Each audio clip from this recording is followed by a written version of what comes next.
Olá, alunos, tudo bem com vocês? O assunto dessa semana é de interesse de todos, que é sobre os alimentos. E aí, você já almoçou, já jantou? Eu não sei que horas você está vendo esse vídeo, mas você provavelmente já deve ter pensado por que a gente precisa se alimentar? O que significa se alimentar de uma forma saudável? Por que a gente precisa consumir certos alimentos e não consumir outros? Por que a gente não pode viver só de coxinha, né? Por que a gente tem que comer um prato bem colorido, com bastante verduras e legumes? Será que comer saudável é nunca mais comer nada dessas besteiras que a gente gosta? É viver só de salada? Essa semana a gente vai falar um pouquinho sobre isso. Nós precisamos nos alimentar porque é por meio da alimentação que a gente vai obter a energia para o nosso corpo funcionar. Então, todas as funções do nosso corpo, para a gente respirar, brincar, estudar, tudo que você for fazer, né?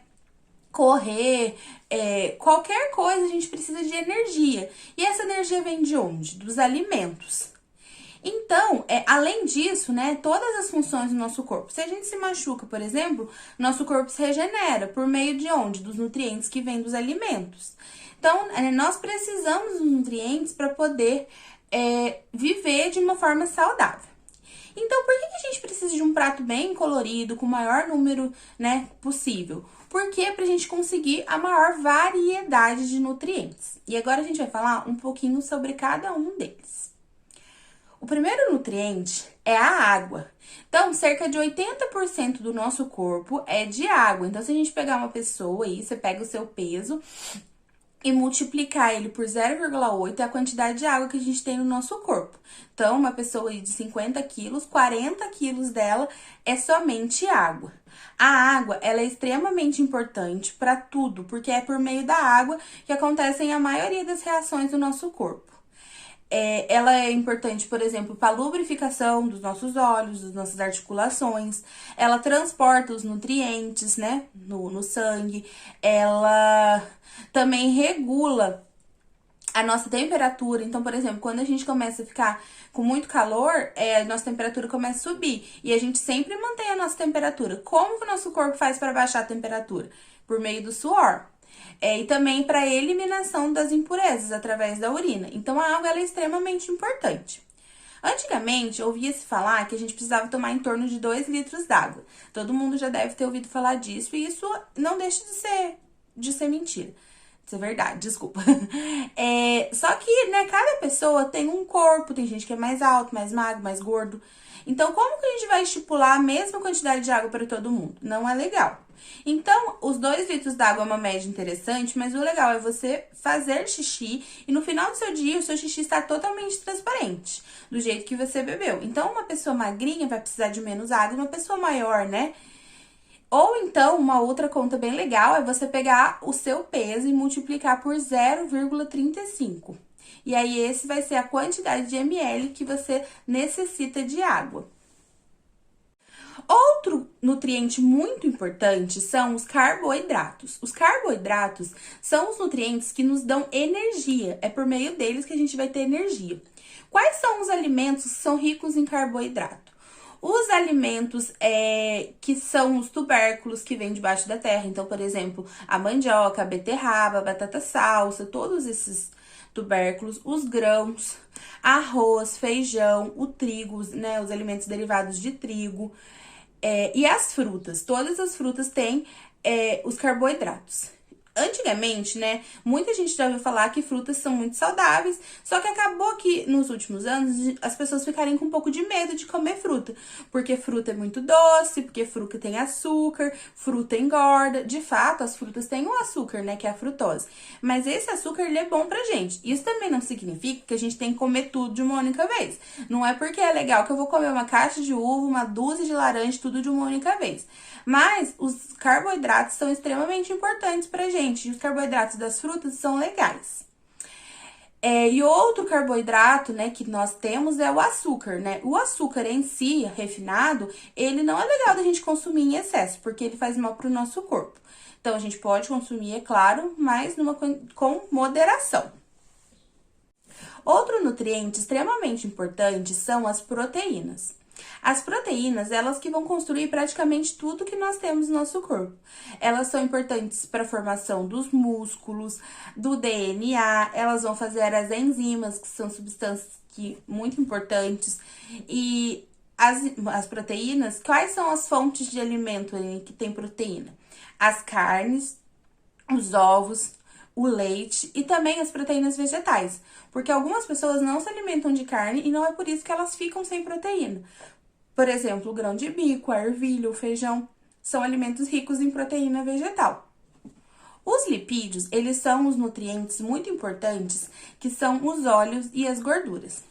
Então, quais alimentos que são aí ricos em óleo e gordura? Manteiga, né, abacate, azeite, nozes, todos esses alimentos são ricos em lipídios. Os lipídios, eles fornecem uma reserva energética. Então, além de fazer outras coisas, como, por exemplo, os hormônios, eles acabam, né, ficando estocados no nosso corpo na forma de estoque. Então, né, quando se come demais, acaba engordando. Isso não significa que a gente tem que ficar totalmente sem. Os lipídios são extremamente importantes para a nossa saúde. O que vale é se alimentar de lipídios de boa qualidade. Por exemplo, o azeite, né, esses que eu falei. E não dar tanta preferência, né, evitar os lipídios ruins, que podem causar problema de colesterol, problema de coração. Então, essas gorduras, né, hidrogenada, trans, esses produtos industrializados, fritura em excesso, todos esses alimentos podem fazer mal se consumidos de muita quantidade. As fibras, elas são formadas por celulose, ou seja, a parede celular das células das plantas. E nosso corpo não tem a capacidade de digerir essa celulose. Por isso que ela é muito importante, porque ela regula o funcionamento do intestino. E não só isso, ela é muito importante para ajudar a não ter um colesterol, né, grande, não aumentar o nosso colesterol, dentre muitas outras funções. As fibras, onde que a gente encontra? Nas folhas, nas frutas, principalmente fruta com casca e bagaço, e nas saladas de forma geral. As vitaminas são os nossos nutrientes reguladores, ou seja, elas regulam todo o nosso corpo. Então, a gente tem várias, né, vitaminas, cada uma com a sua função específica, com uma ação específica. Uma que eu sempre comento, que ultimamente vocês podem perceber que eu sempre falo sobre o sol. A vitamina D, ela é extremamente importante para a formação dos nossos ossos, né, para deixar os nossos ossos fortes, mas também ela é importante para outras coisas, como o sistema imunológico. E hoje, nós todos, a gente passa por um grande problema de não ter uma exposição ao sol suficiente, porque a vitamina D, ela é sintetizada no nosso corpo pela exposição ao sol. Isso não significa que você precisa ficar o dia inteiro torrando lá no sol, não é isso. Coisa de 15 minutos por dia é extremamente importante, coisa que a gente não faz mais. Nós ficamos na escola, dentro da nossa casa, brincando no celular, no computador, a gente acaba perdendo um pouco essa coisa de brincar na rua, de ficar na rua. E é muito importante, por exemplo, a vitamina D. Nós temos outras vitaminas, cada uma com a sua função. Vitamina C, né? Muito conhecida aí com as frutas cítricas.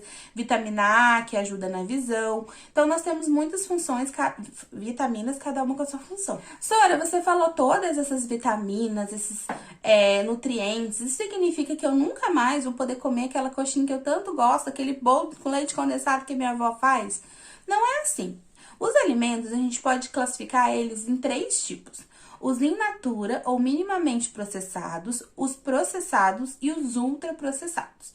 Então, quais são os alimentos que são in natura ou minimamente processados? São aqueles alimentos que a gente, né, consome sem precisar de grandes modificações. Então, por exemplo, as frutas, né, os vegetais, a gente não precisa mudar nada, né? O máximo a gente vai descascar, né, alguma coisa assim. Ou então, por exemplo, os grãos. Então, quando a gente come arroz, feijão, eles passam por um processo, né? Mas não é nada muito grande, não é uma modificação drástica. Então, esses alimentos são legais a gente consumir, né? Sem grandes problemas. Nós temos os processados. Quem que são esses? Provavelmente é adicionado sal, açúcar ou algum outro aditivo para que ele fique mais gostoso ou então dure mais. Por exemplo, a carne seca. Então, a carne seca é adicionado sal ali para que ela dure mais. Ou, por exemplo, as frutas em calda, né? E os alimentos processados, eles não são vilões. A gente pode consumir, mas a gente tem que consumir com menos frequência. Não pode comer assim, de qualquer jeito. E nós temos o último, que esse aí que provavelmente vocês mais gostam, são os alimentos ultraprocessados. Então, o próprio nome já fala. Eles são alimentos que são produzidos nas fábricas e eles têm muitos corantes, conservantes, aditivos e eles não fazem bem para nossa saúde, pode causar uma série de problemas. Por isso, a gente tem que limitar ele para ocasiões especiais. Isso não significa que você nunca mais vai poder comer, mas você comer só naquele momento, não fazer disso um hábito que você consome todos os dias. Quais alimentos são ultraprocessados? Salsicha, nuggets, miojo, salgadinho, refrigerante, bolacha recheada, sorvete. Esses alimentos a gente não precisa nunca mais comer. É só comer com menos frequência. Então, na nossa vida, se você pensar, todo mundo tem a comida, a alimentação, ela é muito mais do que uma coisa ali para só nutrir o nosso corpo. Todo mundo já tem uma lembrança daquela festa, daquele brigadeiro gostoso do aniversário, do peru lá que fez no Natal, né? Aquela comida especial, aquele momento que você ficou com a sua família. Então, se alimentar é muito mais do que consumir aquilo. Por isso a gente tem que ter equilíbrio. Isso não significa nunca mais comer, mas, né, se equilibrar para que você tenha uma vida saudável. Outra coisa muito legal é a gente tentar consumir os alimentos do agricultor local. Como assim? Aqui em Guará, por exemplo, nós temos o bairro Colônia do Piauí. Lá tem muitos produtores, né, que eles produzem frutas, verduras, e quando você consome, né, por exemplo, quando você vai lá no mercado ou nas feiras livres, que compra desse pequeno produtor, você tá ajudando. Primeiro, numa questão financeira, porque vamos pensar, o pequeno produtor, ele vendeu lá um alface a R$1, supondo, você foi lá e pagou R$1. Se você for comprar no supermercado, provavelmente ele vendeu a R$1 pro supermercado, o supermercado vai vender um pouquinho mais caro, porque ele precisa lucrar em cima. E aí, você, além de pagar mais caro, né, você não está ajudando o produtor da sua região. Por que isso é importante? Porque na maioria das vezes, os pequenos produtores, eles não usam tantos agrotóxicos, né? Que são remédios que são usados nas plantações para eliminar as pragas e são mais naturais. Os alimentos orgânicos, por exemplo, são aqueles que não são cultivados sem nenhum tipo de agrotóxico. E para aquele pequeno produtor, ele não consegue competir com um grande produtor que tem um monte de máquina, tecnologia e produtos químicos. Então, sempre tentar valorizar o pequeno produtor. Porque vamos pensar, supondo que eu venda bolo de pote. Se eu compro um alface ali do meu vizinho que produz alface, você não concorda que tem muito mais chance dele ter dinheiro de comprar o meu bolo de pote? Então, é uma cadeia. Então, a gente ajuda, todo mundo se ajuda. Por isso que é muito legal a gente tentar valorizar, comprar os alimentos de pequenos produtores, feiras livres. Outra coisa muito legal que a gente tem que falar sobre alimentação... Outra coisa legal é a gente tentar se alimentar mais na nossa casa e não tanto no shopping ou pedir comida e tudo mais. Porque na nossa casa, provavelmente, os alimentos são mais saudáveis. Quando a gente vai comer fora ou quando a gente pede uma comida, provavelmente a gente quer comer comidas que são mais gordurosas, com mais carboidratos, que em excesso pode fazer mal para nossa vida. Como eu falei, né, quando a gente se alimentar com um prato bem colorido, com bastante variedade, é muito mais do que um peso ou um tamanho, é uma questão de saúde. Então, gente, vamos pensar um pouquinho na nossa alimentação. Qualquer dúvida ou dificuldade, só mandar uma mensagem. Beijo!